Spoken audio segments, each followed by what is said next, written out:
एकनाथ शिंदे कौन हैं? देश के ज्यादातर लोग इस बारे में जानना चाहते हैं क्योंकि पिछले कुछ दिनों के दौरान एकनाथ शिंदे को लेकर तमाम तरह की खबरें सामने आईं। तो एक बात मैं आपको बता देता हूं कि पिछले 25 सालों से कोई चुनाव नहीं हारे हैं एकनाथ शिंदे। महाराष्ट्र में मौजूदा राजनीतिक उथल पुथल में इन्हीं का नाम सबसे ज़्यादा चर्चा में है। ठाणे की कोपरी पचपा खाड़ी विधानसभा सीट से ये विधायक हैं और मौजूदा सरकार में नगर विकास और सार्वजनिक निर्माण मंत्री हैं। ठाणे में इनकी मजबूत पकड़ है। एकनाथ एक नाम नहीं बल्कि अपने आप में एक पार्टी हैं, ऐसा उनके करीबी कहते हैं। ठाणे की जनता उन्हें शिवसेना के संस्थापकों में से एक आनंद चिंतामणि दिघे के प्रतिबिंब के रूप में देखती है। यही वजह है कि अब लोग आंख बंद करके शिंदे के फैसले के साथ खड़े हो गए हैं। एक ऐसी बात शिंदे के बारे में कही जाती है कि वो बहुत नीचे से ऊपर आए हैं, यानी उन्होंने बहुत ग्रास रूट लेवल का संघर्ष किया है। एकनाथ शिंदे के पीछे न सिर्फ ठाणे की जनता खड़ी है बल्कि 2/3 से ज़्यादा यानी शिवसेना के करीब 40 विधायक भी हैं। शिंदे ने उद्धव के खिलाफ अपने बगावती सुर क्या बुलंद किए। पूरे ठाणे जिले में उनके समर्थन में बहुत से बैनर और पोस्टर लगे दिख रहे हैं। इन पोस्टर्स में बाला साहब तो थे लेकिन मौजूदा शिवसेना प्रमुख उद्धव ठाकरे की तस्वीर गायब हो गई। शिंदे का बचपन ठाणे के किसन नगर वागले स्टेट 16 नंबर में बीता। आज यहाँ उनका एक फ्लैट है। इसमें वो अपने माता पिता और 3 भाई बहनों के साथ रहते थे।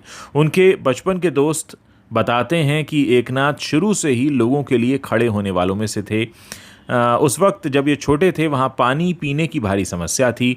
महिलाओं को दूर से पानी लाना पड़ता था। इस परेशानी को देखते हुए शिंदे एक दिन अपने दोस्तों के पास आए और कहा कि इस परेशानी का हल कैसे होगा। इस पर उनके एक दोस्त ने उन्हें पॉलिटिक्स में उतरने की सलाह दे दी। शुरू में तो उन्होंने मना किया लेकिन बाद में वो आरएसएस शाखा से जुड़ गए। ठाणे में शिंदे का कद कुछ ऐसा ही है कि शिवसेना का मूल कैडर भले ही हिंदू हो लेकिन इस समय ठाणे के मुस्लिम भी उनके साथ खड़े हैं। यही वजह है कि शिंदे के नाम पर दोनों समुदाय के लोगों ने उनके बेटे श्रीकांत शिंदे को चुनकर लोकसभा में भेज दिया। एकनाथ के पीए रह चुके इम्तियाज शेख बताते हैं कि शिवसेना से जुड़ने से पहले शिंदे आरएसएस शाखा प्रमुख थे और किसी ज़माने में ऑटो रिक्शा भी चलाते थे। एक बार की बात है, आनंद दीघे एक दिन उनके इलाके में आए और उन्होंने लोगों से पूछा कि वो अपने पार्षद के रूप में किसे देखना चाहते हैं। इस पर इम्तियाज समेत सैकड़ों मुसलमानों ने एक सुर में एकनाथ शिंदे का नाम आगे कर दिया। इसके बाद ही शिंदे की सक्रिय रूप से शिवसेना में एंट्री हो गई। शिंदे के बारे में कहा जाता है कि कोई भी हो जो भी उनके पास मदद के लिए आता है वो मदद ज़रूर करते हैं और यही उनकी सफलता की पहचान है। शिंदे आज भले ही सीएम पद की दौड़ में हों लेकिन एक वक्त ऐसा भी था जब उनके घर की आर्थिक स्थिति बेहद कमज़ोर थी। 1990-92 के बीच एकनाथ शिंदे की गाड़ी चला चुके हलीम शेख बताते हैं कि उनके पिता संभाजी शिंदे एक गत्ते की कंपनी में काम करते थे और उनकी मां घरों में काम किया करती थी। इतनी गरीबी के बावजूद शिंदे ने कभी कोई गलत रास्ता अख्तियार नहीं किया और यही उनकी पहचान है।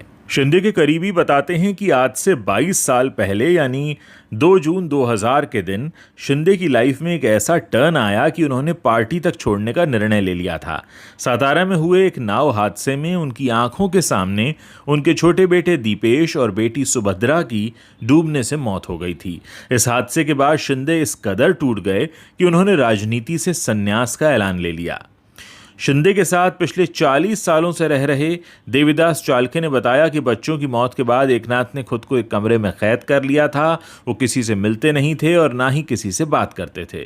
फिर उनके राजनीतिक गुरु और शिवसेना के कद्दावर नेता आनंद दीघे ही ने उन्हें काफ़ी समझाया और फिर राजनीति में वापस लाए।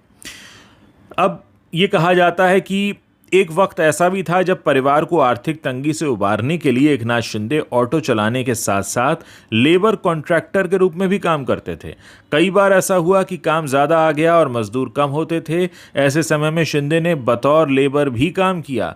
वो अपने हाथों से मछलियां भी साफ करते थे। एकनाथ शिंदे के करीबी दोस्त बताते हैं कि एक वक्त ऐसा भी था जब उनकी आवाज़ 15 दिनों के लिए चली गई थी।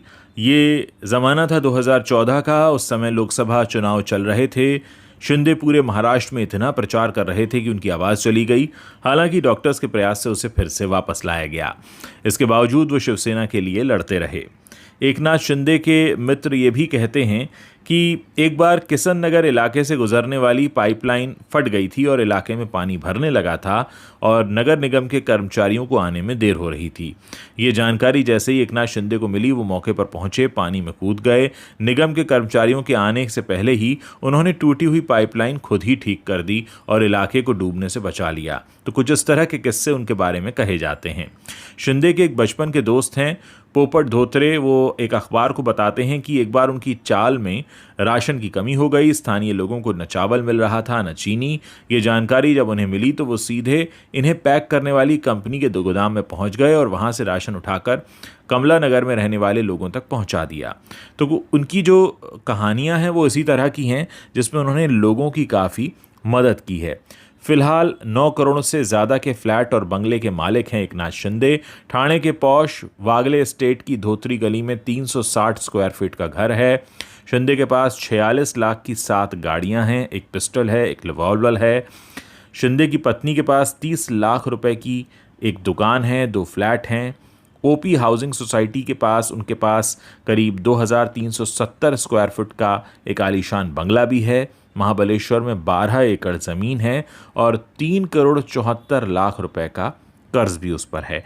28 लाख रुपए की कृषि भूमि है और चिखल गांव में 1.26 हेक्टेयर ज़मीन के भी वो मालिक हैं। तो कुल मिलाकर एकनाथ शिंदे ने ज़मीन से लेकर आसमान तक का सफ़र तय कर लिया है। आगे राजनीति का सफ़र कैसा रहता है ये तो वक्त बताएगा, लेकिन उनके जो आसपास के लोग हैं वो किस्से सुनाते हैं जिसमें वो आम आदमी की मदद के लिए हमेशा तैयार रहते हैं।